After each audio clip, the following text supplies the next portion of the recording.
네, 안녕하세요. 이번 주에도 다시 만나 뵙게 돼서 너무나 반갑습니다. 네, 저희 오늘 또 그 2기 3차 교육 진행을 할 거고요. 저희 오늘 순서는 이렇게 아마존 바코드와 라벨에 대해서, 그리고 아마존 제품 리스팅 방법 및 유의사항에 대해서, 그리고 아마존 제품 리스팅 베리에이션, 그리고 상표권 정부 지원 사업에 대해서 같이 한번 알아가 보고요. 그리고 두 번째 세션에서는요, 아마존 수익 구조 계산하고, 아마존 카테고리 승인 방법, 그리고 아마존 쇼핑 플랜 재고를 발송하는 방법에 대해서는 같이 한번 배워보겠습니다. 오늘 하는 활동 중에 가장 큰 것은 저희가 아마존 FBA 창고에 입고하는 절차와 과정에 대해서 한번 배워보도록 할 건데요. 오늘 강의 주제, 강의 장표도 또 한번 저희가 준비를 해놓았습니다. 지금 이제 한 분 한 분 들어보겠습니다. 네, 에코온 우영균님 오늘도 또 만나 뵙게 되어서 반갑습니다. 자, 그러면은 저희가 지금부터 진행할 수 있도록 하겠습니다. 일단 오늘 3차 강의 진행하도록 하겠습니다. 오늘도 또 영상 저희가 유튜브에 올려드릴 테니까요. 혹시라도 놓치신 부분들이 있었다면 나중에 한번 확인해 주시면 좋을 것 같습니다. 네, 먼저 바코드와 라벨에 대해서 같이 한번 알아가 볼 텐데요. 바코드와 라벨 발표.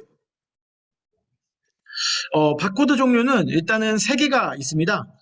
일반적으로 우리가 대한민국에 사용하는 바코드는 GTIN이라는 바코드고요. 여러분들이 홈플러스나 또는 다이소 또는 주변에 가셔서 보실 수 있는 대한민국에서 통용되는 바코드는 GTIN 바코드라고 합니다. 이렇게 GTIN.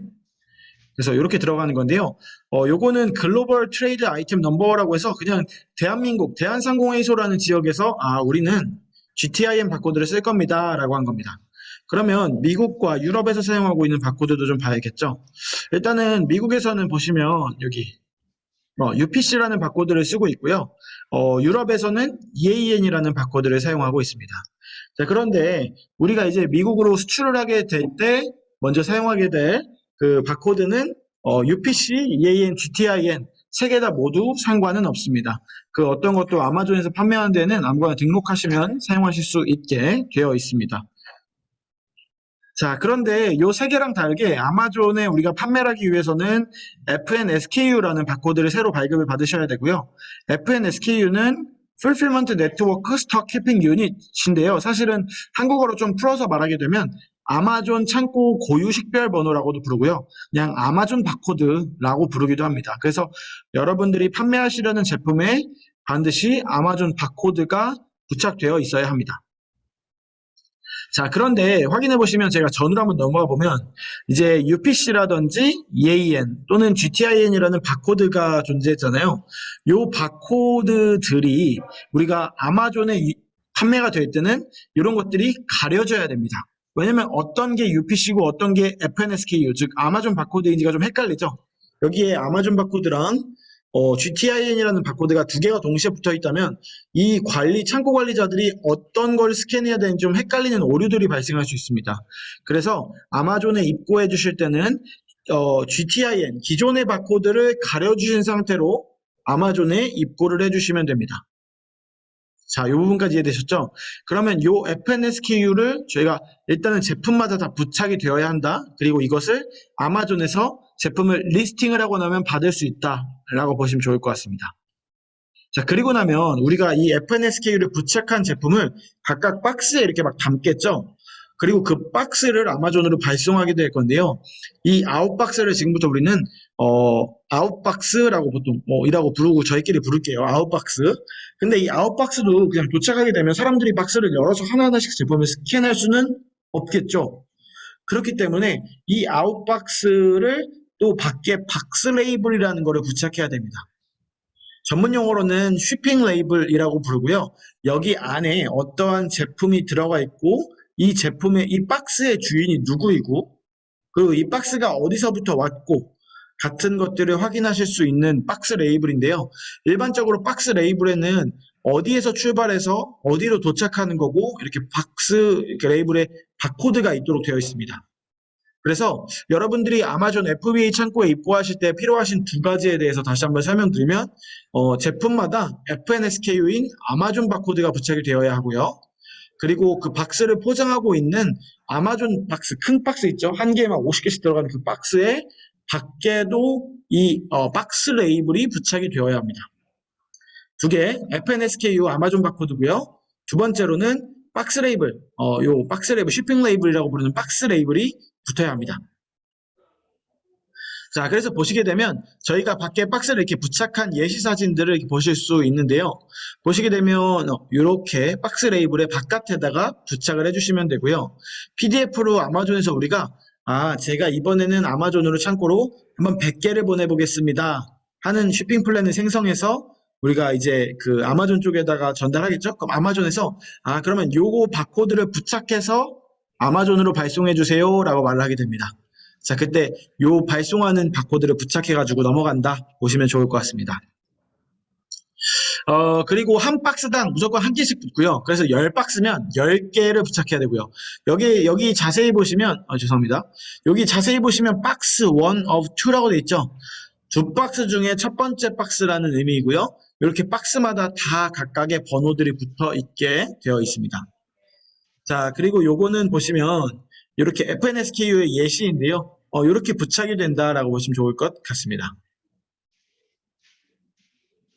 자, 그러면 FNSKU 라벨을 인쇄하는 방법을 같이 한번 알아가 보도록 하겠습니다. FNSKU 라벨을 인쇄하는 방법에 대해서는 저희가 같이 계정을 보고 설명하는 게 좀 더 좋을 것 같은데요. 셀러 센트럴에 들어가서 제가 한번 오늘 해보도록 하겠습니다. 네, 오늘 셀러 센트럴에 가서 보시면 요거는 여러분들이 셀링을 할 때 사용하시는 셀러 센트럴이라는 사이트고요. 인벤토리, 매니지 인벤토리에 들어오셔서요. 여러분이 과거에 제품을 등록해 놓으셨다면 이렇게 제품이 등록되어 있는 게 있을 겁니다. 액티브로 등록이 되어 있죠. 여기에서 오른쪽 맨 끝에 가시면 에딧 버튼이 있고요. 에딧 버튼 옆에 조그마한 삼각형 같은 게 하나가 있습니다. 여기에서 여러분들이 여기에 프린트 아이템 레이블이라고 있습니다. 요거를 클릭을 해주시고요. 요거를 클릭해 주시면 다음과 같은 창이 나오게 되는데요. 여기에 오른쪽에 보시면 여러분들이 몇 개의 바코드를 인쇄할 거냐라는 게 나오게 됩니다. 여기에서 여러분들은 44라고 입력을 해주시면 되고요. 44라고 입력하게 된 이후에는 보시면은 여기 그 스티커의 사이즈를 선택하는 란이 있습니다. 요거 클릭하셔서요.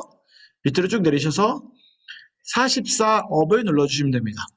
자, 44업이 어떤 뜻이냐면 A4 용지 한 장에 우리의 바코드가 몇 개 들어갈 것인가에 대한 얘기입니다. 44업으로 제가 한번 뽑아보도록 하겠습니다. 자, 그러면 이런 안내 메시지가 나오게 되는데요.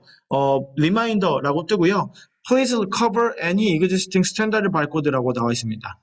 기존의 제품에 여러분들의 부착되어 있는 바코드가 있다면 FNSKU로 이걸로 가려달라는 뜻입니다.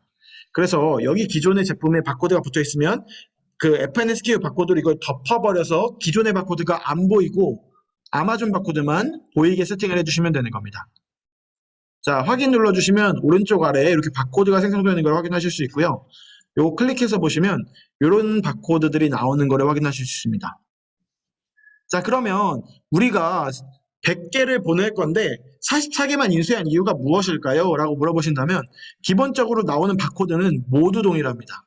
그래서 우리가 어제 인쇄한 바코드와 오늘 출력한 바코드와 내일 출력할 바코드가 한 제품에 대한 제품 값으로는 동일하다는 뜻입니다. 자, 그래서 이렇게 인쇄를 해주시면 되는데요. 그러면 제가 또 왜 44업으로 하라고 말씀드렸냐?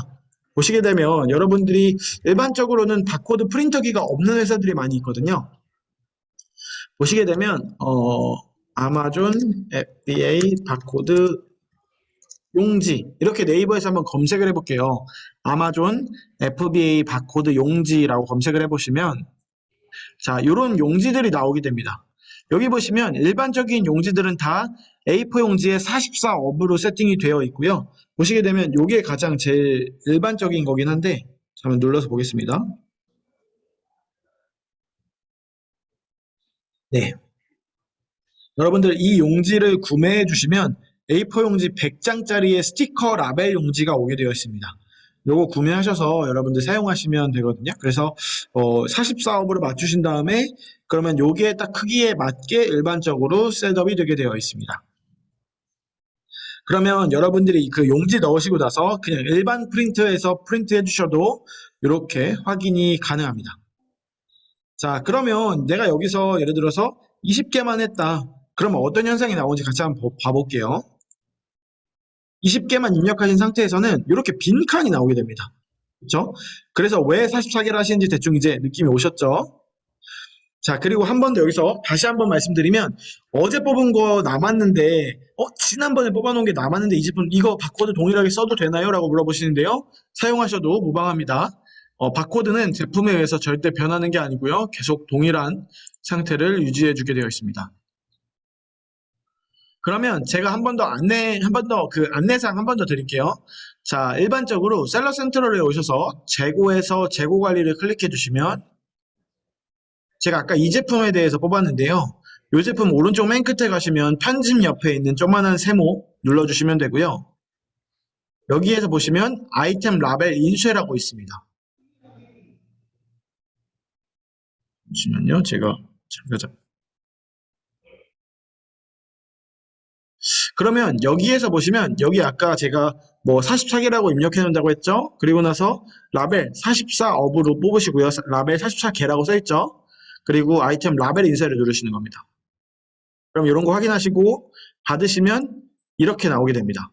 자, 그럼 여기서 여러분들이 주의해 주셔야 될 사항 첫 번째, 한글로 셀러 센트럴을 접속해서 뽑으시게 되면 이 라벨이 한글로 나오게 되어 있습니다.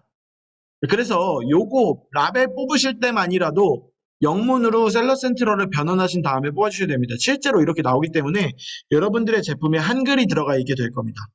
물론 한글이 들어가 있다 그래서 큰 문제가 있는 건 아닌데요. 그래도 여기에 new 아이템이라고 적혀 있는 것과 new라고 적혀 있는 것과 새 상품이라고 한글로 적혀 있는 것과 조금 느낌이 다릅니다. 그래서 여러분들 꼭 아마존을 이용해 주실 때 셀러 센트럴에서 영어로 바꾸고 나서 해주시면 좋은 꿀팁 중 하나니까요. 확인해 주시면 좋을 것 같습니다. 자, 그러면 다시 강의 안으로 들어가서 한번 살펴볼게요. 프린트 아이템 라벨 눌러주시고요. 여기서 제가 아까 말씀드렸던 예시로 44업 라벨로 해주셔도 되지만 꼭 44개로 하셔야 되는 규정이 있는 것은 아닙니다. 그리고 여기서 다음으로 넘어가서 보시면 이게 구매하시는 링크까지 저희가 안내를 드린 거고요. 그냥 네이버에서 검색하셔서 나오는 그 아무거나 검색하시면 되니까 편하게 사용해 주시면 좋을 것 같습니다. 자, 이렇게 구매하시고 나서서 하시면 됩니다. 자, 그러면 이번에는 UPC 바코드 구매 방법에 대해서도 같이 한번 알아가 보도록 할 텐데요. 여러분들이 나중에 리스팅을 하실 때는 UPC 바코드와 FNSKU 바코드를 한 개씩 맞교환하는 형태로 갑니다.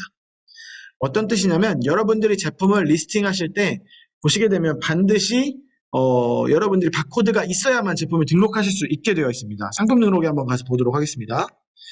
아마존 셀러 센트럴 메인에서요.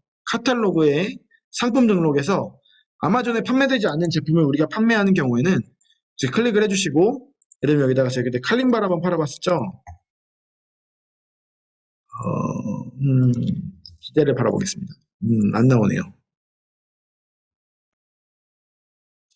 가전 및 주방에서 클릭, 가구 말고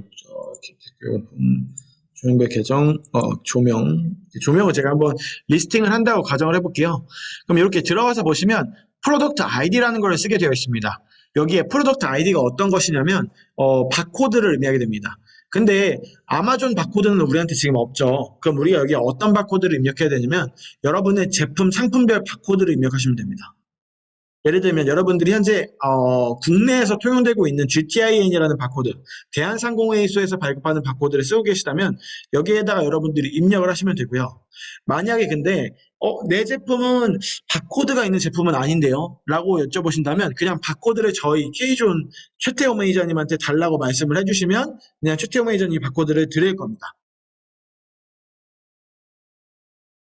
그래서 바코드 전달 드릴 거니까 여러분들 확인해 주시면 되고요. K존에서 받은 바코드는 일반적으로는 UPC 바코드로 되어 있고요. 여기에 여러분들 입력하시면 됩니다. 이런 식으로. 입력을 저희가 드린 바코드를 입력해 주시면 됩니다. 제가 한 번 더 보여드릴게요. 여기에서 저희가 어떤 걸 드릴 거냐면 제 거에 UPC 바코드에 보시면 이렇게 바코드가 저희는 있거든요. 그러면 예를 들면은 저희가 한 개씩 드리는 게 이런 바코드를 드리는 겁니다.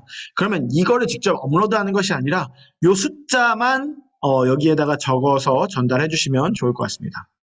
자, 그렇게 되면 우리가 바코드 구매 방법까지 같이 한번 알아가 보았고요. 바코드의 기본적인 내용들 다시 한번 정리하고 넘어갈게요. 바코드는 미국에 쓰는 거 UPC, EAN, GTIN이 있고 대한민국에서는 GTIN이라는 바코드를 일반적으로 사용을 합니다. 근데 이게 지금 왜 얘기를 하고 있느냐?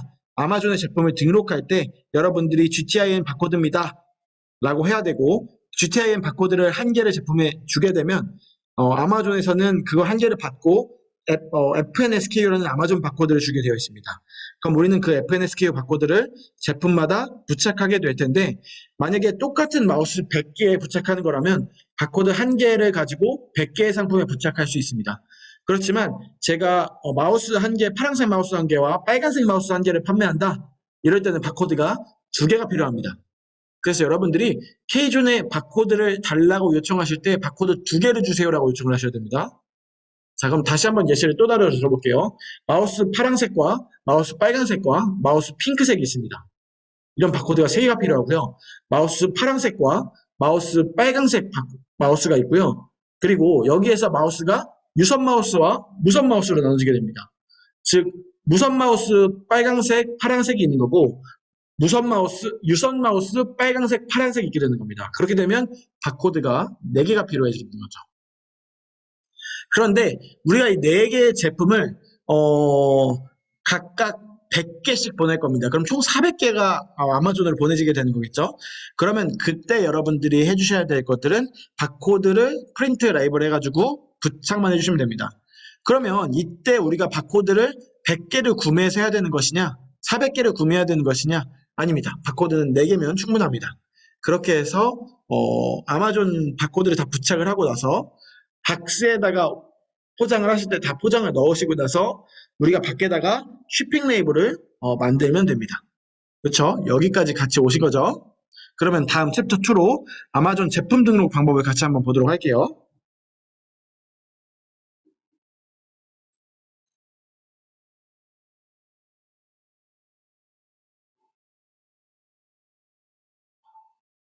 자, 일단 첫 번째로는 5665 에러가 어떤 것인지에 대해서 같이 한번 알아가 보도록 할 텐데요. 한번 제가 오류를 보여드릴 수 있도록 하겠습니다. 일단은 804859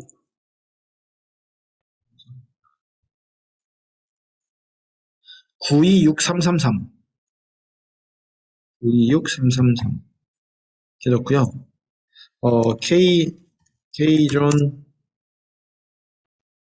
이제 이렇게 하겠습니다. 그리고 인터페이스 좋고요.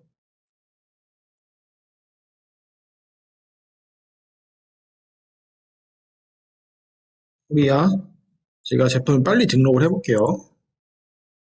코리아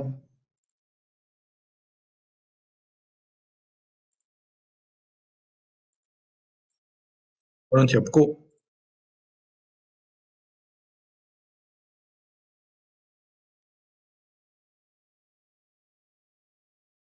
그러면 가격을 적게 되어 있습니다. 가격을 적고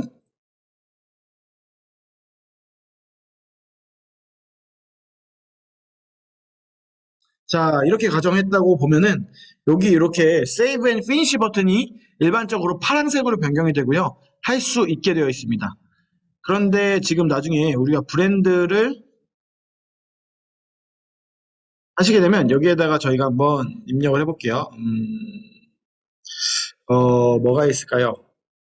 카카오 이렇게 뜨게 됩니다. 카카오 비비. 그러면 이렇게 내가 막 움직이려고 할 때마다 오류가 계속 뜨게 되실 거예요, 앞으로. 5665 에러입니다. Request Approval for 하면서 제가 아까 찍어온 거랑 거의 비슷한 에러 코드가 뜨게 되죠.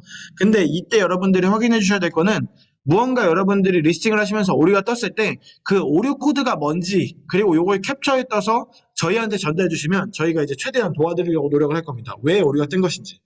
그러면 지금 오류가 뜨는 것 같은 경우에는 오류가 뜨게 되면 첫 번째로 안 되는 게 Save and Finish가 안 됩니다. 그러니까 저장이 안 된다는 뜻이에요. 그러니까 제가 이거 다 작성한 거 있죠? 다 날아갈 수가 있습니다. 그래서 이 리스팅을 만드실 때는 반드시 워드 파일에 옮겨 가시면서 저장을 하시면서 하시면 훨씬 일이 수월하고 좋습니다. 그래서 요거를 만약에 저희가 변경을 하게 되면 이렇게 변경할 수 있습니다.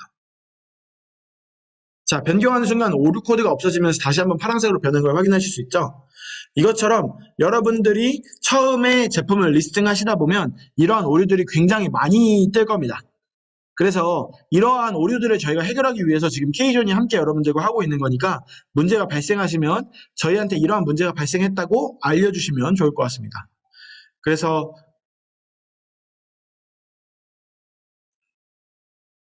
여러 가지 오류 해결 방법들이 있는데요. 이런 것들에 대해서 저희가 하나씩 안내 드릴 수 있도록 하겠습니다. 일단 가장 대표적인 오류로는 5665 에러 코드가 있고요. 5665 에러는 일반적으로 여러분들의 브랜드 이름이 아마존에 등록되어 있지 않은 상태에서의 발생할 수 있는 오류이고요.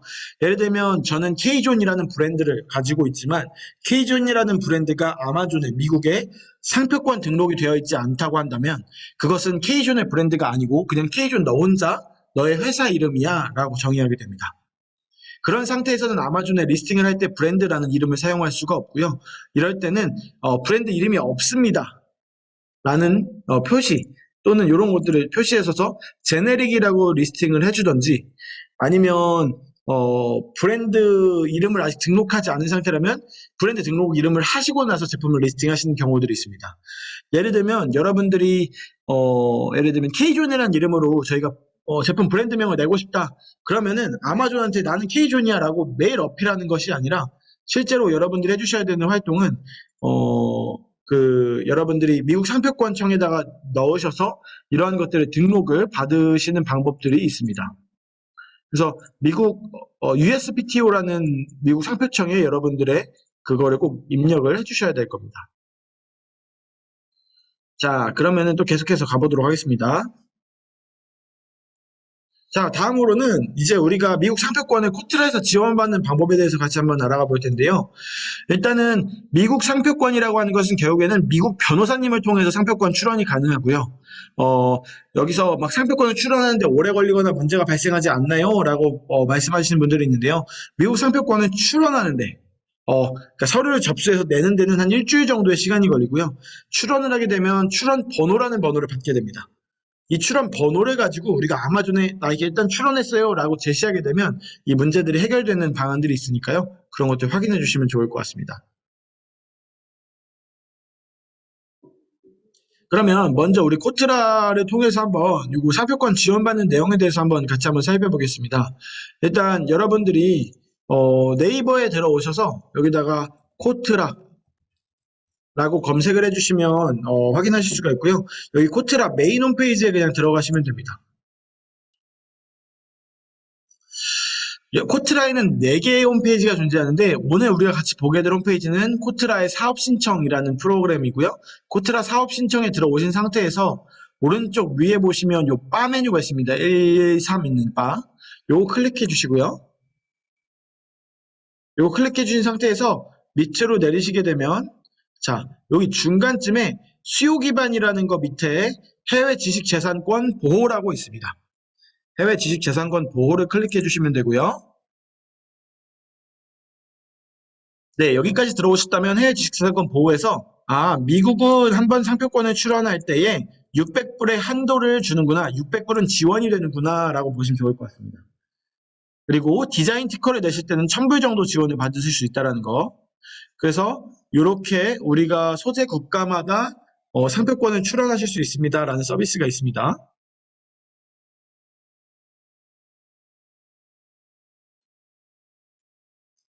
자, 그러고 나면 여기에 들어오신 상태에서 여러분들이 클릭해 주셔야 되는 거 딱 한 가지.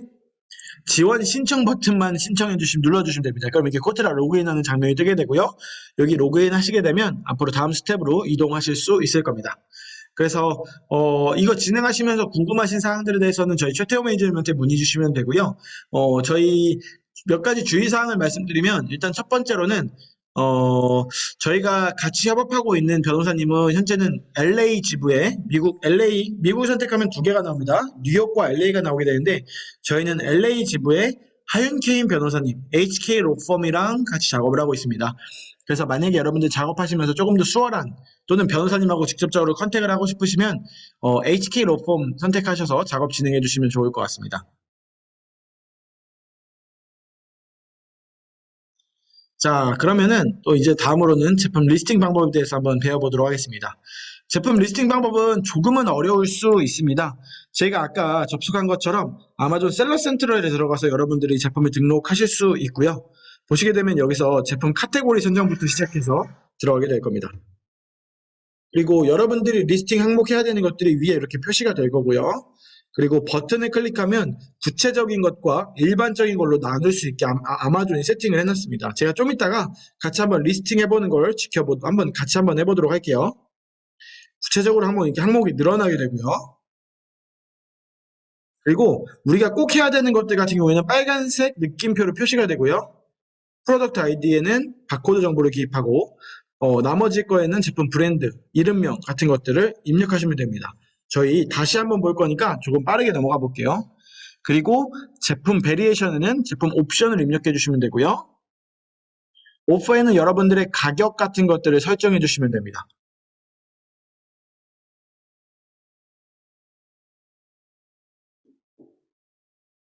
그리고 다음으로는 FBA와 FBM을 판매 방법 같은 것들을 선택해 주시면 되고요. 여러분들의 제품에 배터리가 있는 제품이라면 컴플리언스라는 걸 꼭 선택해 주셔서 배터리 정보에 대해서 기입을 해주시면 됩니다. 다음으로는 이미지인데요. 이미지 같은 경우에는 여러분들이 제작된 이미지 같은 것들을 넣어주시면 됩니다. 다음으로는 디스크립션란이고요. 디스크립션은 여러분들이 상세 설명이라고 하죠. 이런 것들 같이 넣어주시고 키 프로덕트 피처는 블랙 포인트입니다. 이런 것들 같이 한번 좀 이따 살펴볼게요. 그리고 최종적으로는 이렇게 저장 버튼을 누르시면 되게 되어 있고요. 여러분들이 필수적인 정보 먼저 입력을 해주시고 나서 어드밴스드 뷰, 즉 다양하게 보기를 누른 다음에 이 저장 버튼이 계속해서 활성화가 되는지 같은 것들을 확인해 주시면 좋을 것 같습니다. 그래야 여러분들의 리스팅이 날아가지 않고 여러분들이 킵할 수 있게 됩니다. 자, 옵션 있는 제품 리스팅 방법이 조금 다른데요. 옵션을 어떻게 하실 건지 먼저 선택을 하시고 나서 옵션 창에서 선택을 해주시면 됩니다. 자, 그러면은 지금부터는 같이 한번 제가 셀러 센트럴에 들어가서 같이 확인을 해보도록 하겠습니다. 저희 오늘 리스팅 해볼 거에 대해서 한번 볼게요.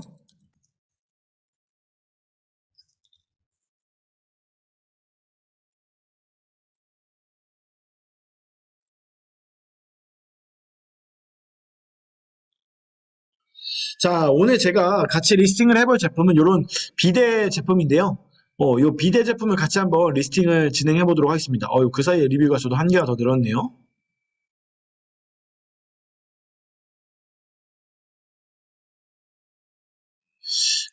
리뷰가 한 개가 늘으니까 정말 기분이 좋습니다.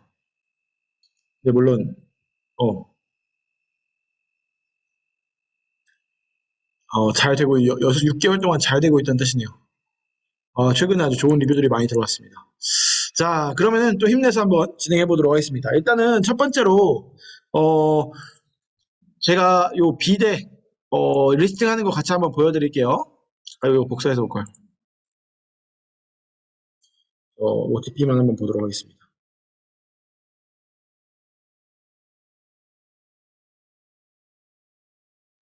6859.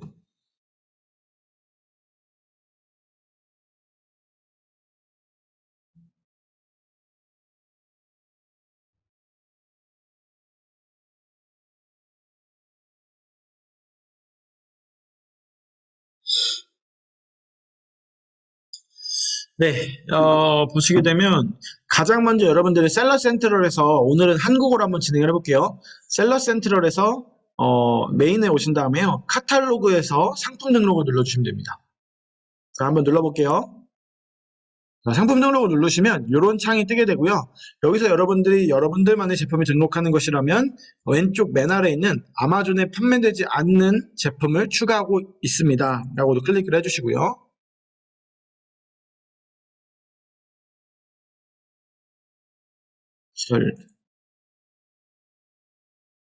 저는 여기서 영어로 바꾼 다음에 진행을 하겠습니다.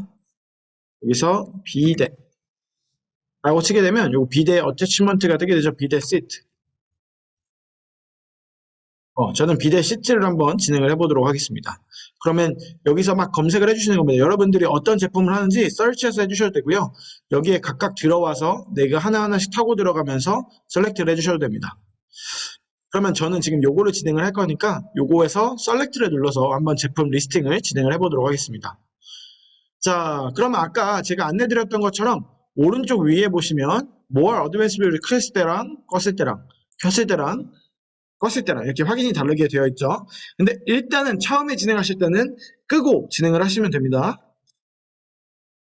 그리고 만약에 여러분들의 제품에 그 옵션이 있는 상품이라면 다른 거 그 어떠한 걸 입력하기 전에 무조건 베리에이션에 와서 먼저 해주셔야 됩니다. 그래서 내 제품이 예를 들면은 아까 캐스케이드 대표님처럼 같은 경우에는 사이즈 네임으로 해도 되고요. 매트리얼로 하셔도 됩니다. 사이즈 네임으로 하게 되면 어떻게 되는 거냐면 예를 들면은 뭐 아까 저희가 같이 봤던 게 뭐가 있을까요? 요거 같은 경우 한번 클릭해서 볼게요. 여기에는 사이즈로 돼 있죠. 사이즈 네임. 그러면 제가 한번 해보면 1과 8분의 인치, 1과 4분의 인치, 그리고 이번에는 3과 4분의 인치. 이런 식으로 해서 우리만의 옵션을 만드는 거죠. 이 옵션처럼 3분의 8, 5분의 8 순서를 쭉 입력을 하는 겁니다. 그리고 나서 내가 할 거야 라고 누르면 이렇게 한 번에 리스팅이 되게 됩니다. 그러면은 여기다가 지금부터 프로덕트 아이디랑 그리고 뭐 프로덕트 타입이랑 이런 것들을 입력하시게 되는데요. 프로덕트 아이디 오늘은 이제 저희가 베리에이션 제품을 볼 건 아니니까 여기서는 오늘 딜리트를 하고 넘어가겠습니다. 자, 가장 먼저 여러분들이 입력해 주셔야 되는 거 베리에이션은 다 없애야 되는데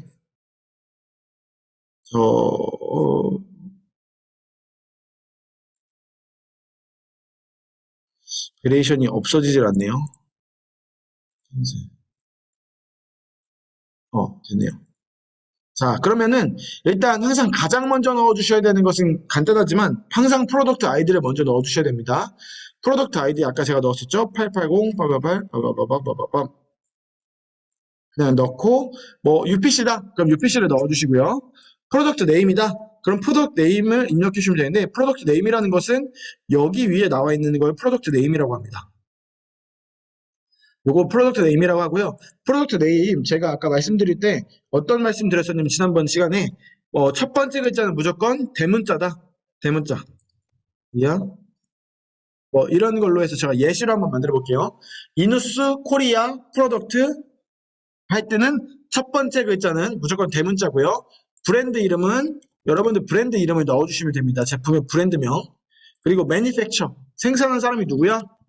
만약에 생산자하고 이거하고 다르다고 하더라도 만약에 저 같은 경우에는 K존 브랜드로 나가는 제품이라면 생산자를 K존으로 하셔도 무방합니다. 괜찮습니다. 그리고 프로덕트 파트 넘버라고 있죠. Manufacture Part Number. 이런 것들은 우리가 이 제품을 뭐라고 호칭하는지에 대해서 호칭하는 건데요. 예를 들면 저 같은 경우에는 뭐 R31입니다. 32입니다. 보시게 되면 얘가 R32거든요. 그래서 제가 R32입니다. 이렇게 놓게 된 겁니다. 근데 우리는 파트 넘버가 없어요. 라고 할 때는 파트 넘버를 만들어주셔서 넣으시면 됩니다. 자, 그리고 나서 다음으로 넘어가야 되는 탭은 오퍼 탭입니다. 오퍼 탭에서 제일 먼저 해주셔야 될 거는 스탠다드 프라이스를 입력해 주시는 건데요. 여러분들의 가격을 50불이면 50불 입력하시면 되겠지만 일반적으로는 49.50 뭐 이런 식으로 입력을 해야 됩니다. 49.99 이렇게 입력을 해주셔야 되고요. 자, 그리고 나서 다음은 컨디션인데요. 제품이 새 거인지 중고인지를 말하게 됩니다. 저 새 거 팔 거니까 new 눌러주도록 하겠습니다. 그리고 퀀티티가 있는데요. 퀀티티 같은 경우에는 여러분들이 제품을 몇 개 가지고 있느냐에 대한 질문이고요. 만약 여러분들이 제품이 FBA로 파시는 거라면 클릭해 주시면 자동으로 없어지게 되어 있습니다. 일단은 바코드가 안 돼서 다음으로 넘어가지 않으니까 제가 바코드를 한번 찾아보도록 하겠습니다.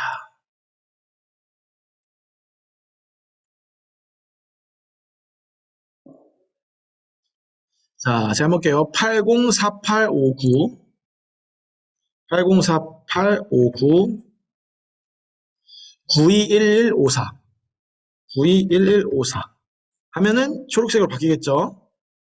이렇게 초록색으로 바뀌는 걸 확인하시고 나서 다음으로 more attributes라는 걸 해가지고 더 확장하기를 눌러주시면 됩니다.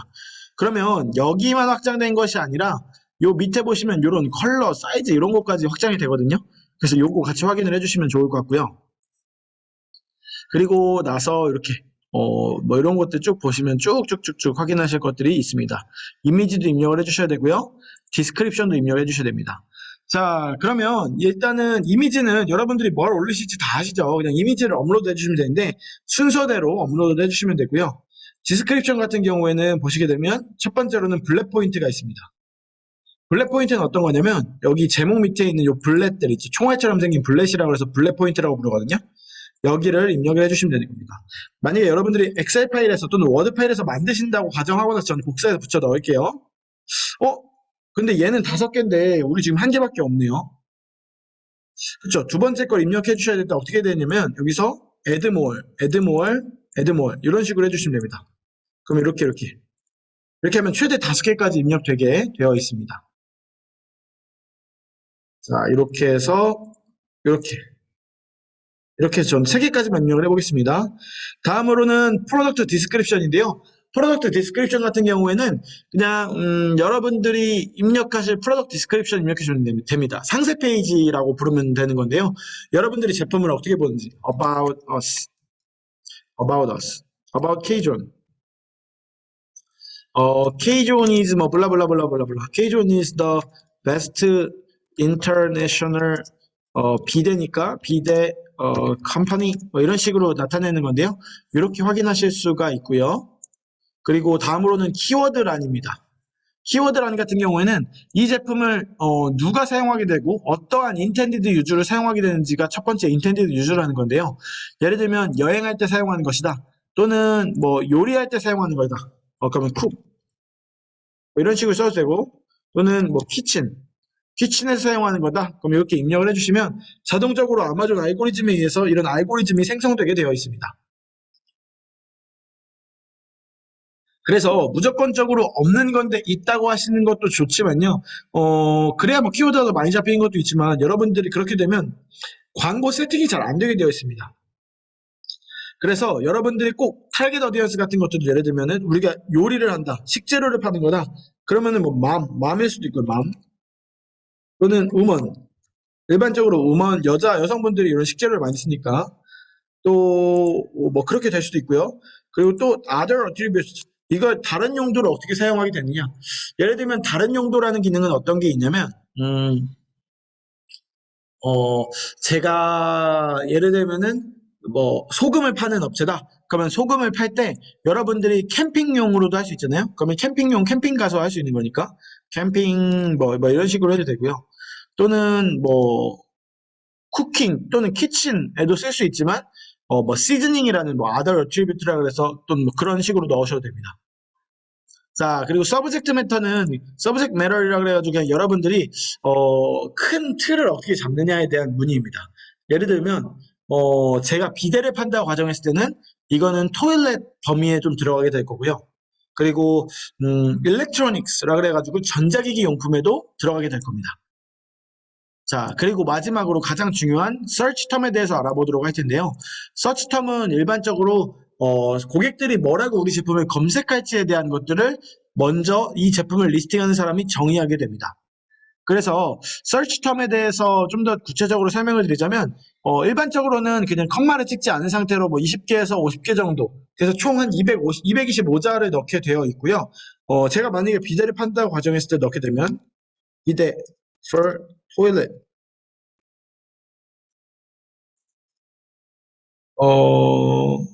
그 컴마 찍어주셔도 되고 이렇게 슬래시 넣으시는 분들도 있더라고요. 저는 그냥 하긴 하는데 그럼 여기다가 웜 토일렛 시트 이런 식으로 해서 여러분들이 사람들이 내 제품을 뭐라고 검색할지에 대한 것들을 여기다가 입력을 해주시면 되는 겁니다. 근데 그러면 요 입력하는 것들을 어떻게 알 수 있냐? 이번에는 K존이 여러분들의 빅데이터 같은 것들을 쫙 끌어다가 경쟁사들 걸 끌어다가 서치텀을 다 입력을 해드릴 거니까요. 기본 세팅 저희가 다 도와드릴 거니까 너무 걱정 염려 안 하셔도 괜찮습니다. 그리고 나면 플래티넘 키워드라고 있는데요. 플래티넘 키워드는 일반적으로 1년을 기준으로 했을 때 100만 달러 이상 파시는 분들을 플래티넘 슈퍼 파워셀러라고 보통은 호칭하게 되고요. 이런 것들 같이 넣어주시면 좋을 것 같습니다. 그래서 처음 넣을 때 우리 지금 여러분들은 아무도 플래티넘 키워드를 입력을 안 해주신 빈 채로 두시면 좋을 것 같습니다. 다음은 more details입니다. more details라고 하는 것들은 여러분들의 제품의 사이즈, 용량, 그리고 무게, 그리고 또는 뭐 용도, 그 외에도 이 제품에 대해서 설명해야 되는 것들, 뭐 이게 친환경이다, 또는 이런 것들이 어떻게 돼 있다. 그런 것들을 뭐 설명하는 란이라고 보시면 좋을 것 같습니다. 그래서 보시면 쭉 있는데요. 여기에 종류들이 굉장히 많이 있습니다. 근데 이런 것들을 다 입력해 주실 필요는 없고요. 여러분들이 해당되는 제품, 해당되는 것들에만 사용해 주시면 좋을 것 같습니다. 이거는 그냥 단순히 이 카테고리를 정의하는 사람들이 다 하나씩 만들어 놓은 거니까 하나하나 너무 꼼꼼하게 다 입력하시려고 하실 필요는 없습니다. 빈칸으로 두셔도 됩니다. 괜히 일부러 다른 거 넣으시다가 키워드가 이상하게 잡히는 경우들이 많이 있어서 너무 모르는 건데 일부러 억지로 넣어주지 않으셔도 된다는 뜻입니다. 마지막으로 볼 것은 컴플리언스인데요. 컴플리언스는 배터리가 있는 제품들만 하시면 좋고요. 이번 2기에서는 배터리 있는 제품 회사들이 없기 때문에 이 배터리 설명에 대해서는 조금 스킵하고 넘어갈 수 있도록 하겠습니다. 자, 그렇게 되고 나서 마지막에 세이브까지 눌러주시고 나면 여러분들이 아마존 제품 리스팅하는 방법들에 대해서 들어오게 된 거고요. 제가 이걸 거절을 했는데 거절을 하고 그리고 보시면 제가 아까 뒤로 다시 넘어가서 저희 오늘 교육과 보도록 하겠습니다. 그러면 리스팅 방법 및 유의사항에 대해서 간략하게 한번 설명을 드렸고요. 제가 조금 리스팅에 대해서 빨리 말하고 있는 걸 수도 있는데 여러분들 어차피 리스팅은 이번에 저희 최태호 매니저님하고 저희 K존에서 같이 지원을 해드리는 상황이기 때문에 저희랑 같이 리스팅을 한 걸 보시고 왜 이렇게 됐고 다음에는 어떻게 내가 수정을 해야겠다라는 것들 확인해 주시면 좋을 것 같습니다. 그리고 저희 아까 정부 지원 사업 코트라 거까지 같이 확인을 했었죠. 코트라 거 다시 한번 설명드리면 네이버에서 코트라라고 검색을 하시고요. 여러분들 여기에서 사업 신청인 거 확인하시고 오른쪽 위에 보시면 삼각형 3개 눌러주시고 중간에 있는 수요 기반에서 해외 지식 재산권 보호 그리고 여기서 지원 신청 클릭해 주시면 여러분들이 미국 상표권을 지원 받으실 수 있고요. 일반적으로 비용 같은 경우에는 1,200불인데 1,200불이면 뭐 한 140만 원 정도 되거든요. 그런데 코트라에서 600불 지원해 줍니다. 50% 지원해 주니까요. 여러분들이 사실은 1,200불인데 600불만 부담하시면 된다. 즉 한 70만 원 정도만 부담하시면 나머지 것들은 되는 거고요. 전국 다 통틀어서 이 코트라 지원 사업이 가장 빠르고 유용하니까요. 확인해 주시면 좋을 것 같습니다. 특히나 이 코트라 지원 사업 같은 경우에는 연중에 있는 상시 지원으로 되어 있고요. 선착순 지원으로 되어 있습니다. 그래서 여러분들이 만약에 이 코트라 사업을 꼭 해서 하실 거라면 작년 기준으로는 한 12월쯤에 끝났던 것 같은데 이 올해 좀 코로나 때문에 많은 분들이 미국 상표권을 많이 내셨어요. 아마존 때문에. 그래서 혹시라도 하실 거라면 좀 11월 한 중순쯤 안으로는 신청을 이미 다 하시면 좋을 것 같거든요. 그래서 여러분들 하실 분들은 꼭 확인을 해주시면 좋을 것 같고요. 코트라 상표권이 만약에 미국 상표권이 내면 뭐가 좋냐면 첫 번째로는 이렇게 아마존 내에 있는 스토어 같은 것들을 운영할 수 있습니다. 이거 클릭하면 스토어로 넘어가게 되어 있거든요. 스토어 이런 거 있죠. 그래서 우리 회사는 어떤 회사이고 우리는 어떠한 기술력을 가지고 있고 이런 것들 있죠. 이런 것들 확인 가능하니까 꼭 이런 것들 확인해 주시면 좋을 것 같습니다. 상표권 처음에 스토어를 생성할 수 있는 기능이 있고요. 두 번째로는 요 밑에 내리시면 이런 A 플러스 컨텐츠 있죠? 아마존 상세 페이지를 제작하실 수 있는 권한이 부여되게 됩니다. 이렇게 상세 페이지 할 수 있는 권한이 부여되게 되니까 확인해 주시면 좋을 것 같습니다. 자, 그리고 그뿐만 아니라 여러분들 리뷰어 프로그램이라 그래가지고요. 바인이라는 프로그램이 있는데 여러분들의 제품을 무료로 나눠주고 아마존에서 리뷰를 받는 프로그램이 있습니다. 이런 것들 프로그램들도 있으니까요. 여러분들 꼭 바인이라는 프로그램을 하려고 하면 결국 미국 상표권이 필요합니다. 그래서 이런 것들까지 확인을 같이 해주시면 좋을 것 같습니다. 저희 이렇게 첫 번째 시간 마무리하고요. 다음 두 번째 한 10분 정도 쉬셨다가 두 번째 시간 3시부터 저희가 아마존 수익 구조 계산하는 방법. 여러분들이 아마존 FBA 창고에 내면 내는 수수료들은 어떠한 것들이 있는지, 그리고 아마존 카테고리 승인은 어떻게 되는지, 그리고 쇼핑 플랜은 어떻게 생성을 하는지에 대해서 같이 한번 알아가 보는 시간을 가져보도록 하겠습니다. 첫 번째 시간 고생 많으셨고요. 질문 있으신 분들은 여기 밑에다가 남겨주시면, 채팅창에다 남겨주시면 제가 확인할 수 있도록 하겠습니다. 고생하셨습니다.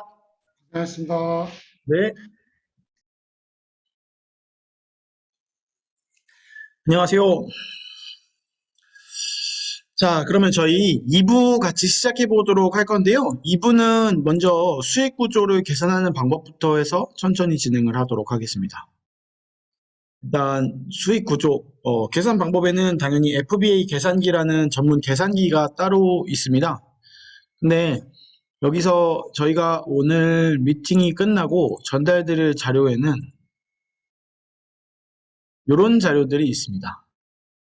이 자료에는 여러분들이 제품명을 넣고 제품의 원가, 아마존 평균 판매가 같은 것들을 입력을 하시게 되면 우리의 마진이 얼마인지가 나오는 저희가 엑셀 시트를 따로 만들어 놓은 거거든요. 그래서 이런 것들을 좀 이따가 작성하는 방법들을 한번 배워보도록 하겠습니다. 굉장히 작성하는 란이 많은 것 같은데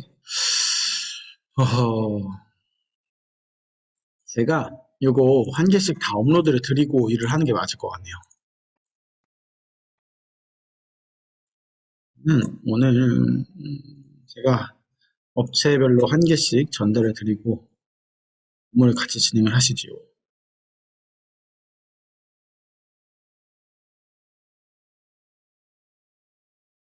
제가 오늘 날짜로 수익 구조 계산기를 다 만들어 놓겠습니다.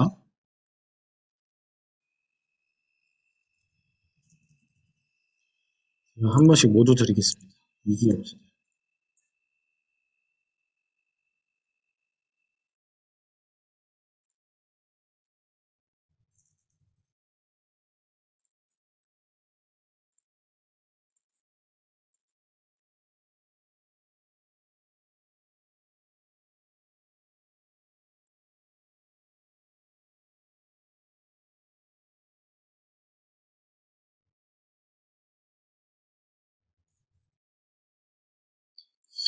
한 번에 뿌려주는 기능이 있으면 참 좋으실 것 같은데 제가 이거 하나씩 전달 드리겠습니다. 시네이처 계산기.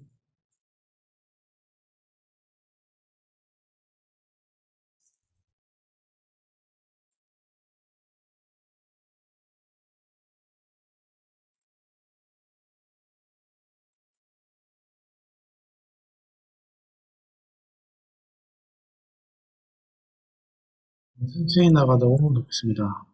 이게 산책에도 제가 넣어놨습니다.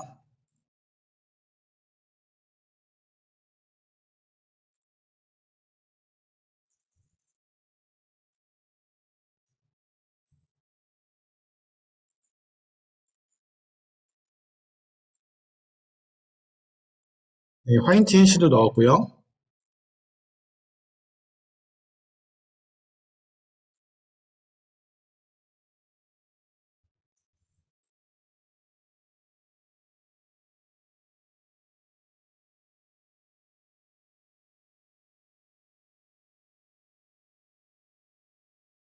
엑스 파트너 마지막으로 넥스콘까지 제가 넣겠습니다.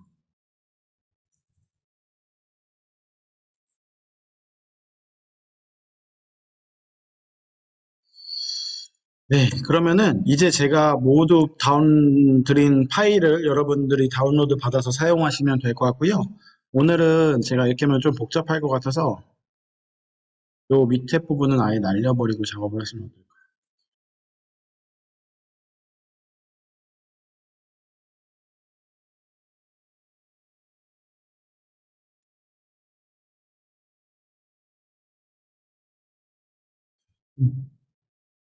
자, 저는 여기다가 오늘 같이 계산하는 방법을 계산해 볼 건데요. 저는 아까 말씀드렸던 대로 그냥 비대를 계속해서 하겠습니다. 비대. K존 비대. 한글로 적으셔도 되고요. 어차피 제 이름 보는 거니까요. 저의 제품의 원가는 만 50불 합니다. 50불. 그리고 아마존에서 평균 판매하는 가격은 273불입니다. 이거 어떻게 알아볼 수 있냐면 아마존에 들어가셔서요. 그냥 비대 세트라고 치시면 220불이네, 89불이네, 259불이네, 249불이네, 얼마네 얼마네 이렇게 쭉 확인하실 수 있죠. 그러니까 제가 경쟁 상대로 사는 사람들은 대충 한 뭐 237불 정도 합시다. 그러면 제가 판매할 가격은 뭐 259불입니다. 그러면 일반적으로 판매 수수료가 자동으로 계산되게 되어 있는데요. 일반적으로는 대부분의 카테고리는 다 0.15를 곱하는 15%의 가격을 매겨지게 됩니다.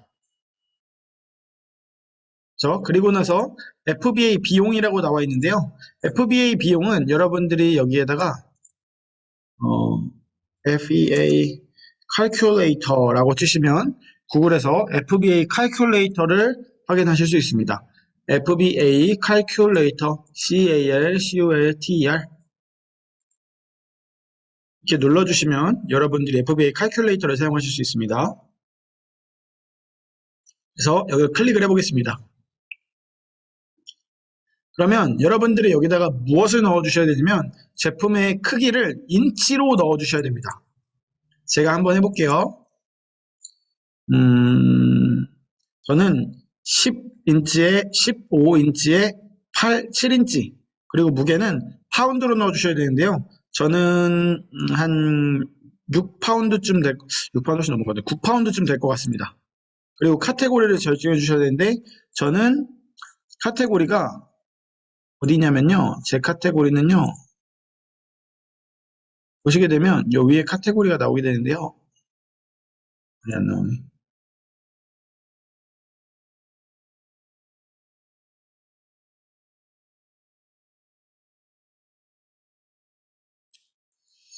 제가 볼게요.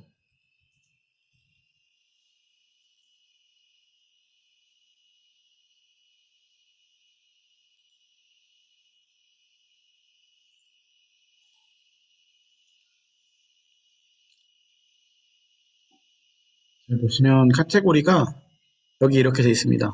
Tool and Home Improvement의 B-C거든요.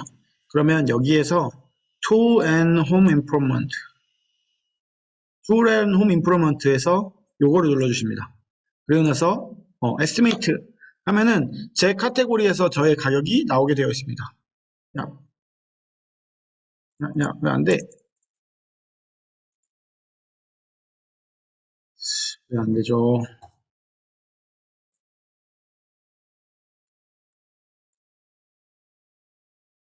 그럼 보통 요 제품에 대해서 우리가 칼큘레이트를 한다.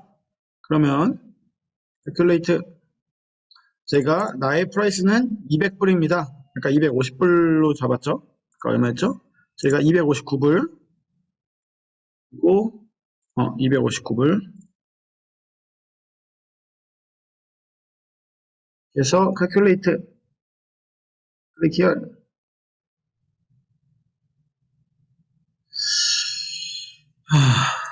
계산기가 말을 안 듣습니다.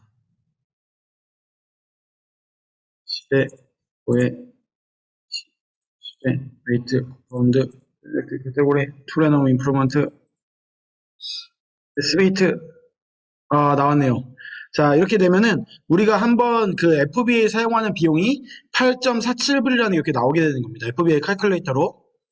FBA 비용이라는 게 뭐냐면 판매 수수료 말고 아마존 창고에다 갖다 넣어놓고 아마존 창고에서 고객한테까지 배송되는 비용을 말하게 됩니다. 그럼 이거를 8.9 아까 얼마였죠? 보시면 8.47불이죠. 8.47불 정확히 입력을 해주십니다. 그러면 아마존 총계의 수수료가 저한테 보여지게 됩니다.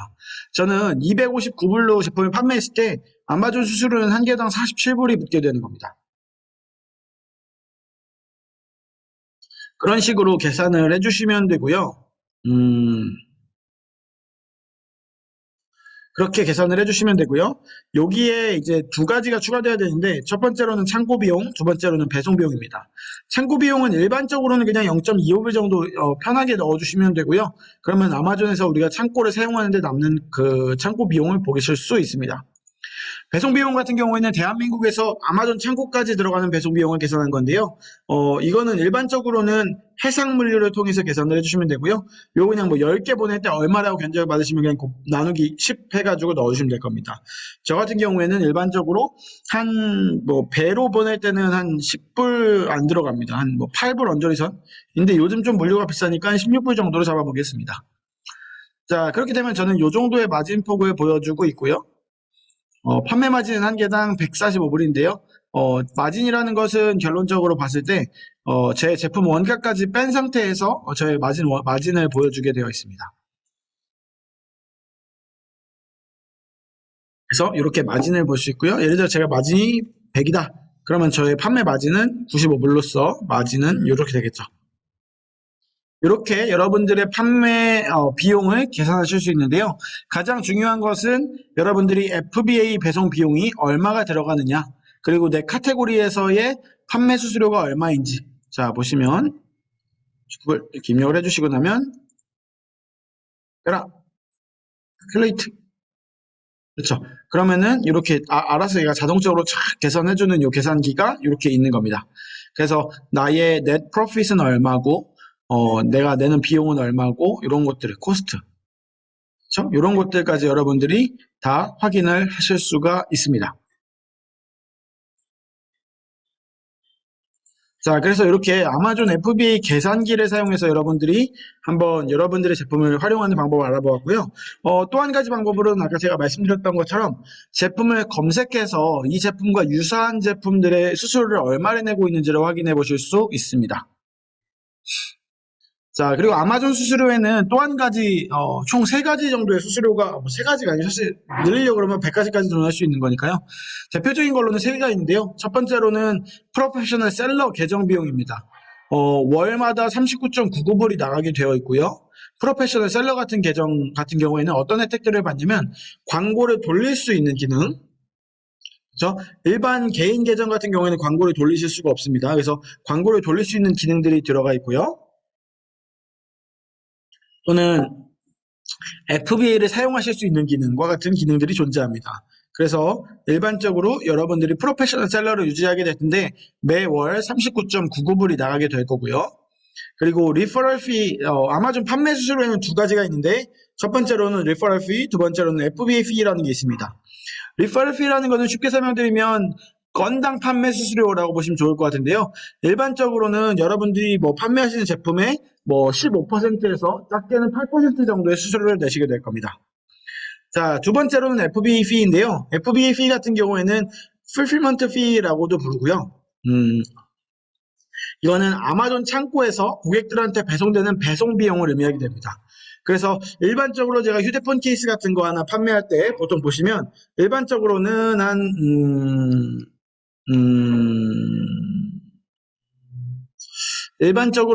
이게 한 3,200원 정도에서 한 3,500원 정도의 택배 비용 정도가 나올 것 같습니다. 그래서 창고에서 픽업해서 고객한테 배송되는 비용까지라고 보시면 좋을 것 같습니다. 그래서 아마존 FBA로 여러분들이 판매하실 때 주의해 주셔야 될 사항은 모두 다 배송비 포함된 상태로 판매되는 거니까요. 배송비까지 여러분들의 판매가에 녹여주시면 좋을 것 같습니다. 자, 판매되는 수수료 정책은 다음과 같습니다. 자, 보시면 셀폰 디바이스 같은 경우에는 수수료가 8%, 그렇죠? 이렇게 들어간다고 보시면 좋을 것 같고요. 전자제품은 8%, 그리고 또 제가 아까 팔았던 그 비데 같은 경우는 15%라고 보시면 좋을 것 같습니다. 다음으로는 스탠다드 사이즈 프로덕트에 대한 아마존 FBA fee에 대해서 매기는 건데요.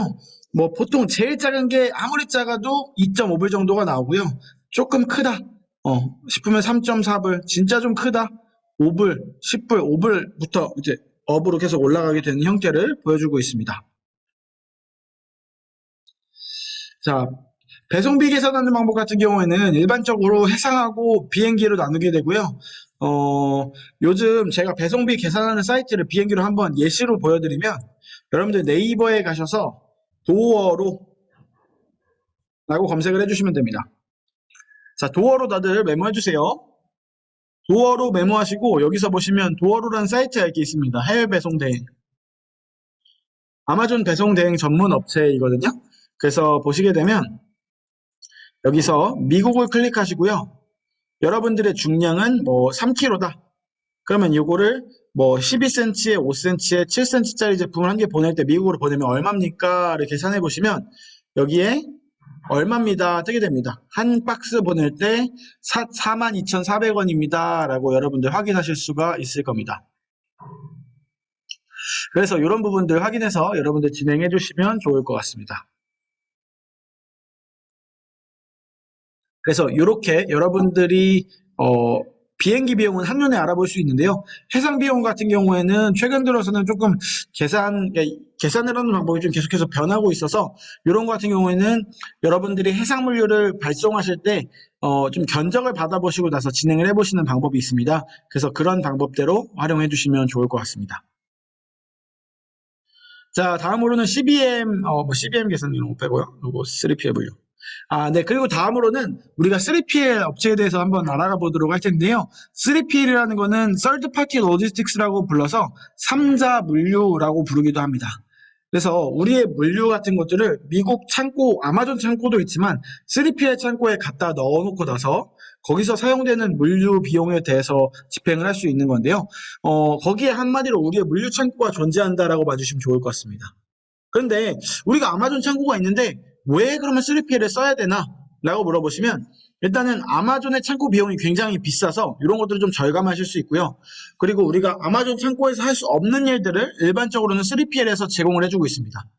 예를 들면 우리가 3개 묶음으로 판매하다가 이거를 좀 뜯어서 1개씩 판매해야 될 때, 바코드 부착을 할 때, 또는 이게 제대로 반품이 들어온 거를 다시 재포장해서 다시 재판매할 때, 이럴 때 보통 3PL들을 많이 사용하시거든요. 그래서 그런 업무들을 하는 게 일반적으로 3PL이다라고 보시면 좋을 것 같고요. 그래서 3PL을 사용한다고 보셔도 좋을 것 같습니다. 그러면 일반적으로 어떤 업무를 해주냐면 재고를 보관해주는 일을 하고요. 재고를 관리해주고요. 그리고 재고 발송 등 다양한 일들을 해주고 있습니다. 그래서 현재 K존 같은 경우에도 미국에는 현재 3개 정도의 3PL을 운영을 하고 있고요. 이런 미국 로스앤젤레스 쪽, 서부 LA 쪽에 저희 창고가 있으니까요. 이런 창고들 사용하시고 싶으신 분들은 저희한테 문의 주시면 저희가 이런 거 응대해 드릴 수 있도록 하겠습니다. 자, 그러면 다음으로는 카테고리 승인으로 넘어가도록 하겠습니다. 제가 요거를 전자상고로 해서 네, 여기 넘어가시면 수익 계산 넘어가고요.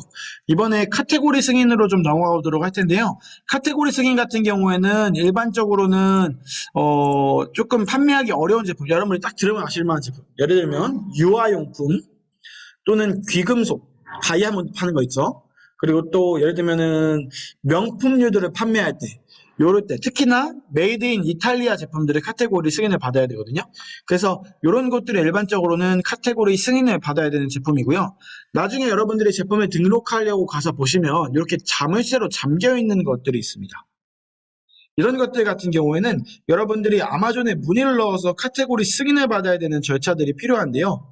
카테고리 승인을 받으실 때 일반적으로 필요한 것들은 여러분들이 이 제품을 어디서 매입해 왔는지 또는 내가 어떠한 사람으로서 이러한 제품을 판매하는 권한을 가지고 판매하는지 같은 것들을 확인하게 됩니다.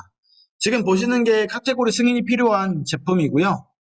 보시게 되면 예를 들면 우표, 옛날에는 우표들도 많이 수집을 했죠. 이런 것들도 판매하시려고 그러면 다 카테고리 승인이 필요하고요.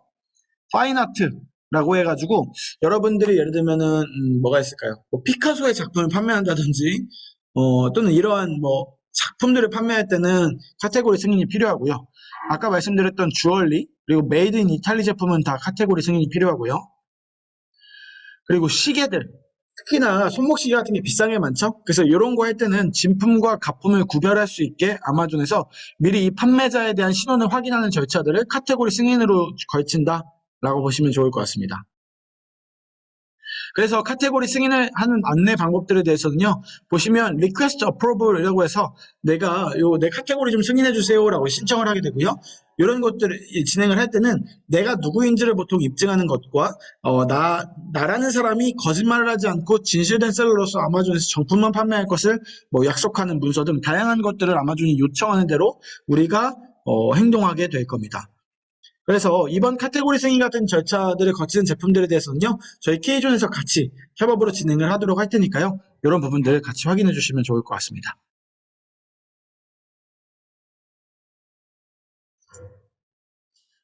여기 또 카테고리 승인이 필요한 제품의 예시로 제가 또 한 가지를 가져왔는데요. 보시게 되면 화장품들 또는 건전지가 들어가 있는 제품들, 배터리라고도 보통 표현하죠.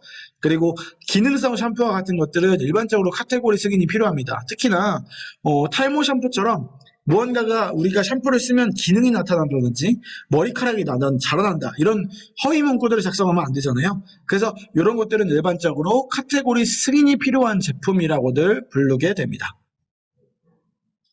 자, 그럼 카테고리 승인을 할 때 대충 어떠한 서류들이 필요한지는 우리가 간단하게는 알고 있어야 될 것 같은데요. 카테고리 승인이라고 하면 예를 들면 식품부터 시작해서 뭐 다양한 것들이 있겠죠. 유통기한이 얼마까지 남았는지. 그러면 유통기한이 남아있는 것들 또는 내 제품이 원산지 표기가 있어야 되는 제품이라 그러면 원산지 표기 증명서 같은 것들을 넣어서 승인을 받게 되는데요. 그 중에 가장 대표적인 문서가 MSDS라는 문서입니다. MSDS란 Material Safety Data Sheet라고 불러서 한국어로는 물질 안전 보건 자료라고 부르게 되고요. 화학 물질을 안전하게 사용, 관리하기 위해서 필요한 정보들이 필수적으로 기입되어 있는 문서다라고 보시면 좋을 것 같습니다. 그래서 일반적으로는 여기 안에 들어가 있는 제품의 원료들이 어떤 것이고 이것들을 어떻게 보관해야 되고 어떻게 유통해야 되는지 같은 것들이 적혀 있는 데이터 시트를 꼭 확인을 해서 진행을 해주셔야 된다는 것입니다. 그리고 아마존의 물류창고의 보관 시에 물류창고의 안전성을 유지하기 위한 목적으로 보통은 일반적으로 사용된다고 보시면 좋을 것 같습니다. 그래서 MSDS가 없으신 경우에는 일반적으로는 제조사에서 MSDS를 만들어서 이제 유통기관한테 이제 요청을 하고요. 그런 것들을 받아서 그 제조사에서 다 시험 성적서 같은 것들을 첨부해서 MSDS를 만들어서 영문 MSDS를 보통은 아마존에 업로드하게 되어 있으니까요. 이런 부분들도 특히나 확인해 주시면 좋을 것 같고요. 그러면 다음으로는 저희가 제품 쇼핑 플랜을 생성하는 방법에 대해서 같이 한번 알아가 보도록 하겠습니다. 쇼핑 플랜 생성하는 방법은 요즘 최근에 들어서 조금 바뀌어서 이게 제가 연초에 제작한 그 자료인데요. 조금 변경되어서 요거 간단하게 보고 나서 바로 아마존 셀러 센트럴 가서 다시 한번 보도록 하겠습니다.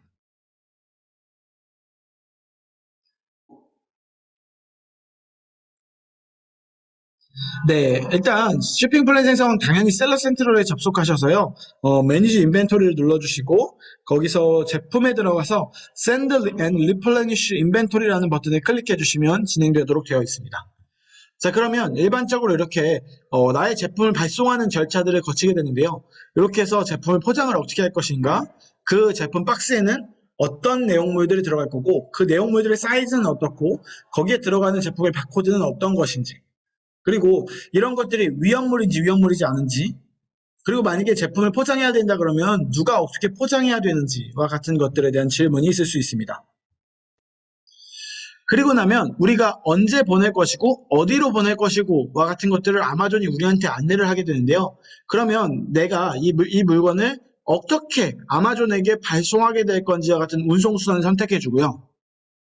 그리고 제품을 사이즈 같은 것들을 입력해 주고 나면 마지막 모든 절차들이 완료되게 됩니다. 자, 그렇게 되면 쇼핑 플랜까지 한번 다 본 건데요. 너무 간단하게 본 거기 때문에 저희 같이 가서 셀러 센트럴에서 우리의 쇼핑 플랜 생성하는 방법에 대해서 같이 한번 배워보도록 하겠습니다. 일단 제일 먼저는 오늘은 인벤토리, 매니지 인벤토리에 접속을 해주시고요. 여기서 기존에 여러분들이 제품을 등록을 해놓으신 상태에서 제품을 발송을 해야 되는데요. 그래서 여러분들이 제품을 발송하는 순서는 제품을 등록하고 발송한다, 그리고 나서 판매하는 거다라고 보시면 좋을 것 같은데요. 제품을 등록하기 전에 당연히 제품 사진을 촬영하셔야겠죠. 그리고 디자인이 되셔야겠죠.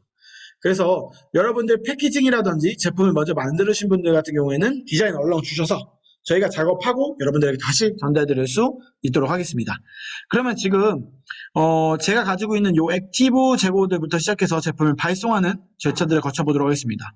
제일 먼저는 요 앞에 체크박스를 클릭해 주시고 나서 위에를 클릭하시고 Send and Replenish Inventory를 클릭해 주셔도 괜찮고요.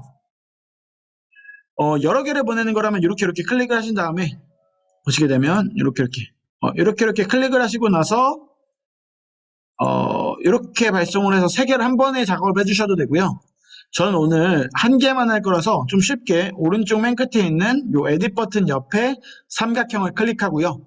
여기서 몇 번째죠? 둘, 넷, 여기에 있는 Send and Replenish Inventory를 클릭해서 작업을 진행해 보도록 하겠습니다. 자, 지금 저희가 하고 있는 것은 아마존 FBA 창고에 저희 물건을 보낸다고 노티스를 만들고 있는, 그러니까 알림을 주고 있는 쉽먼트 생성하는 것이다 라고 보시면 좋을 것 같습니다. 자, 그러면은 이제 요 화면부터 지금부터 시작을 하게 되는 겁니다. 가장 먼저 있는 질문은 내 제품의 한 박스라고 규정하는 것에 여러 개의 제품이 섞여 있는 것인가? 아니면 한 개의 동일한 제품들로만 여러 개의 제품들이 구성되어 있는가? 예를 들면 파란색 마우스가 있으면 한 박스 안에 파란색 마우스만 50개가 들어가 있는 건지, 아니면 파란색 마우스 25개, 빨간색 마우스 25개로 섞여 있는 것인지에 대한 질문입니다. 파란색 거, 저는 오늘 파란색 것만 보낼 거니까 여기 딱 보시면 아시겠죠? 요걸로 클릭해서 Continue and Send 보내도록 하겠습니다. 자, 요거 제가 나중에 유튜브에 올려놓도록 할 테니까요. 여러분들 필요하신 분들 보시면서 진행하시면 좋을 것 같습니다. 자, 그렇게 되고 나면 이렇게 아마존에서 우리한테 이렇게 안내되는 것들을 보여주게 됩니다.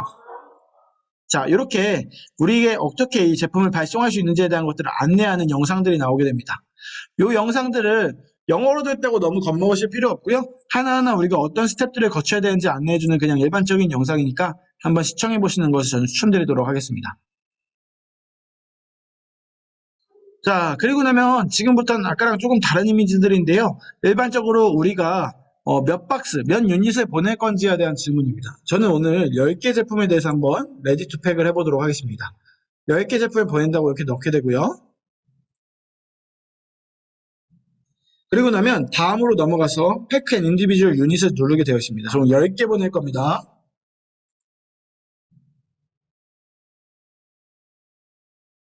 자, 그러면 바로 스텝 1으로 넘어오게 되어 있습니다.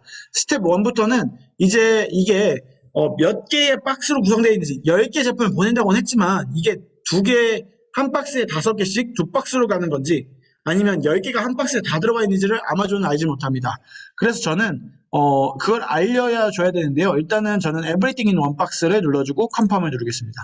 그러면 한 박스의 제품 사이즈가 몇인지에 대해서 물어보게 되는데요. 저는 여기에다가 20인치, 17인치, 15인치, 그리고 무게로는 20파운드다 라고 해서 컨펌 패키징을 누르도록 하겠습니다. 자, 그러고 나면 이 제품 사이즈들을 여러분들이 실제로는 다 측정을 하시고 나서 넣으셔야 돼요. 그러고 나서 컨펌 앤 컨티뉴를 눌러주시고요.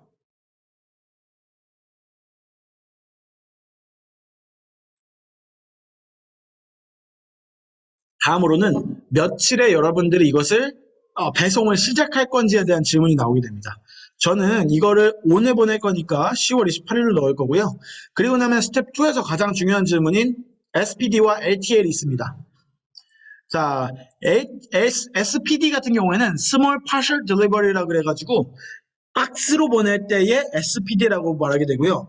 LTL은 Less Than Truck Load라고 그래가지고 이제 팔레트로 뜨게 될 때에 대한 가격입니다. 팔레트로 뜨게 될 때에 이런 보통은 과정들을 거치고요. 그래서 LTL로 얼마만큼의 용량들을 우리가 발송할 건지에 대한 얘기들을 보통은 하게 될 겁니다. 그래서 지금 저는 단 한 박스니까 SPD를 눌러주시면 되고요. 여러분들이 만약에 한 20박스 정도를 한 번에 팔레트로 보내는 거다 하면은 LTL을 눌러주시면 됩니다. 저는 오늘은 한 박스니까 SPD를 눌러주도록 하겠습니다. 그리고 나면 우리가 어떠한 딜리버리 파트너스를 통해서 보낼 건지에 대해서 나오는데요. 저는 일반적으로 UPS라 그래서 아마존 파트너가 된, 아마존하고 미리 계약이 된 파트너를 하게 되면 아마존 우리 계정에서 돈이 빠져나가게 되어 있고요. 만약에 그게 아니면 우리가 돈을 내고 아마존한테 발송을 하면 됩니다. 그렇죠? 그래서 오늘 저는 아더를 누르고 아더를 누른 다음에 제가 직접 하는 걸로 하도록 하겠습니다.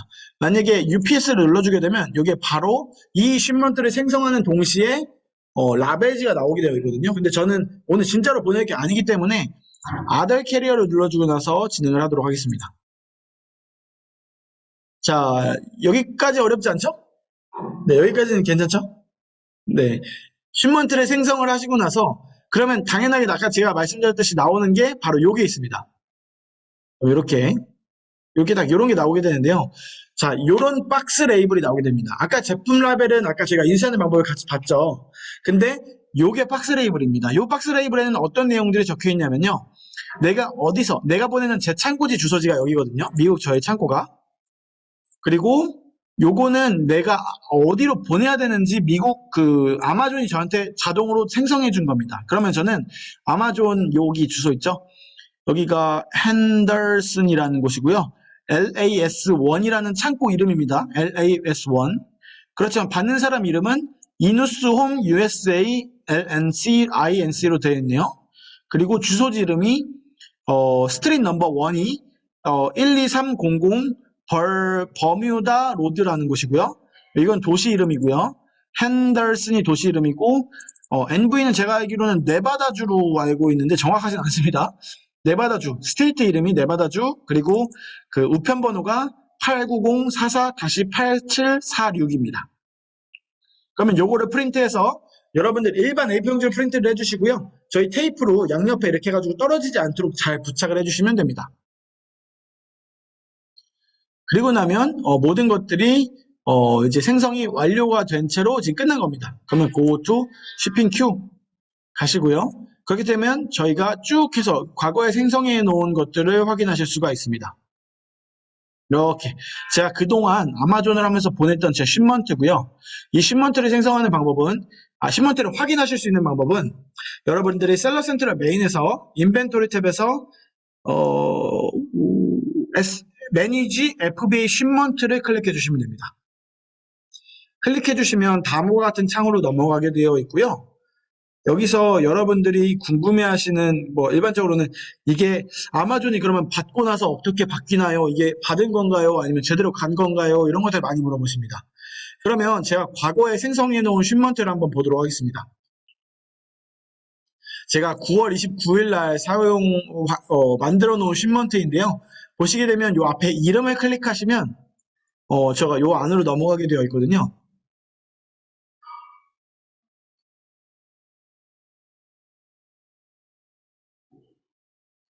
그러면 이렇게 보시면 이게 진행 단계라는 게 이렇게 나와 있습니다. 제가 언제 만들었고 얘네가 언제 우리 거를 픽업을 했고 그래서 픽업이 됐다라고 나와 있죠. 아마존이 픽업 받았어. 나 당신 물건 받았어라고 하는 겁니다. 그런데 지금은 이제 아마존에는 여러 가지 단계들이 있긴 한데 픽업이 된 단계가 있고요. 픽업이 되고 나서 아마존 창고에서 밖에 박스를 스캔한 단계를 인바운드 단계다라고 합니다. 일반적으로는 픽업, 인바운드, 그리고 액티브 단계, 리저브도 있긴 한데 액티브 단계에서 3단계 정도로 나눠진다고 보시면 좋을 것 같고요. 인바운드 단계는 아마존이 받아서 가지고 있는 단계, 받은 단계예요. 아마존 창고가 워낙 크다 보니까 일단 아마존의 물건을 받고 나서 박스로 오케이, 나 당신 물건 받았어. 나 케이셔널 물건 받았습니다 하고 스캔을 합니다. 받은 상태.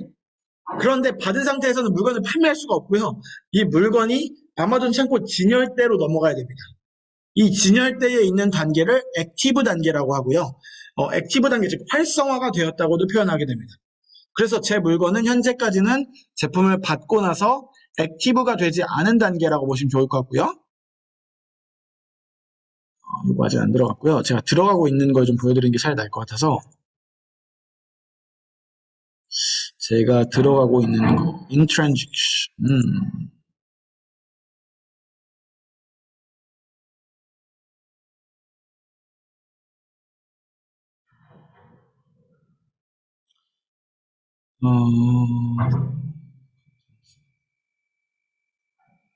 얘도 안 보여지고 있고 보여지고 있는지 보고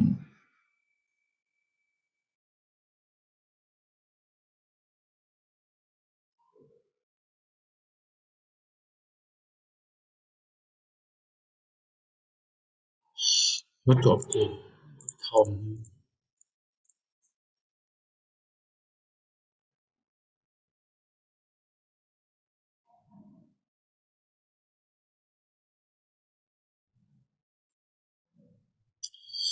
보시면 저희 요거를 한번 같이 해볼까요?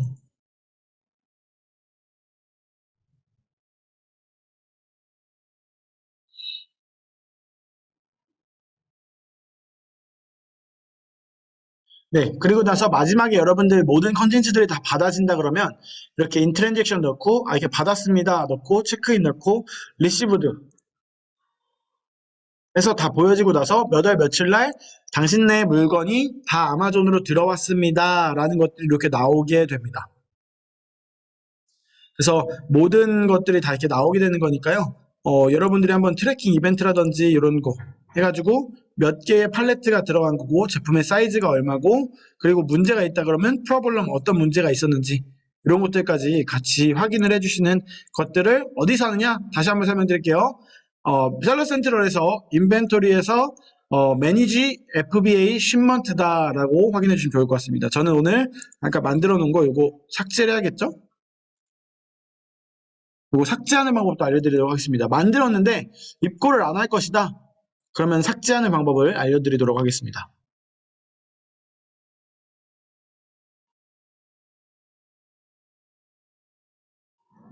그러면은 삭제 버튼이 이게 새로 바뀌어서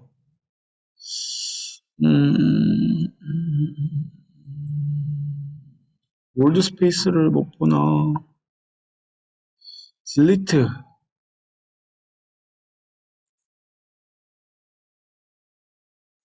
딜리트를 하고 싶습니다.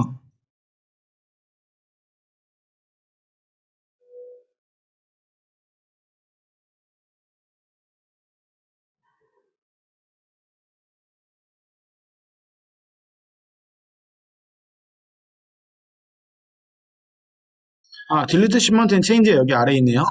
여기서 딜리트 버튼 눌러주시고요. confirm delete and shipment 눌러주시면 삭제가 완료되는 것 같습니다. 이렇게 하면은 여러분들이 실수를 잘못 만들었거나 또는 내가 100개 보내기로 했는데 뭐 이런 것들을 너무 많은 것 같아서 한 50개만 보내고 싶습니다. 그러면 이럴 때 슈먼트 이렇게 새로 생성해 주시면 됩니다. 당연히 슈먼트가 새로 생성되면 당연히 박스 레이블도 바뀐다라는 거 잊지 않으시면 좋을 것 같습니다. 자, 그렇게 되면은 제 카테고리 승인이랑 쇼핑 플랜 발송하는 방법까지 같이 한번 알아가 보았거든요. 그런데 여러분들 제가 오늘 또 하나 안내 드릴 게 일단은 오늘까지 교육이 되면 어느 정도 저희가 알려드려야 되는 기초 사항들에 대해서는 한번 교육이 다 된 거고요. 그리고 여러분들 이제 궁금하신 사항들 있으면 항상 저희 최태호 매니저님을 더 괴롭혀 주시면 됩니다. 이거 어떻게 하면 될까요? 이거 왜 연락 안 주세요? 왜 저거 안 되세요? 항상 알려주시고요. 저희가 그래도 11월 어느 정도 중순 정도까지면은 조금 바짝 달려서 조금 리스팅도 하고 좀 이제 연말에는 좀 판매가 될 수 있게, 연말에 물건이 훨씬 판매가 많이 되거든요. 그래서 연말에는 좀 판매가 될 수 있게 저희도 좀 지원할 수 있도록 하겠습니다. 그리고 저희 항상 영상들 보시면 제가 오늘도 녹화된 내용들 다시 한번 그 영상해서 올려드릴 수 있도록 하겠습니다.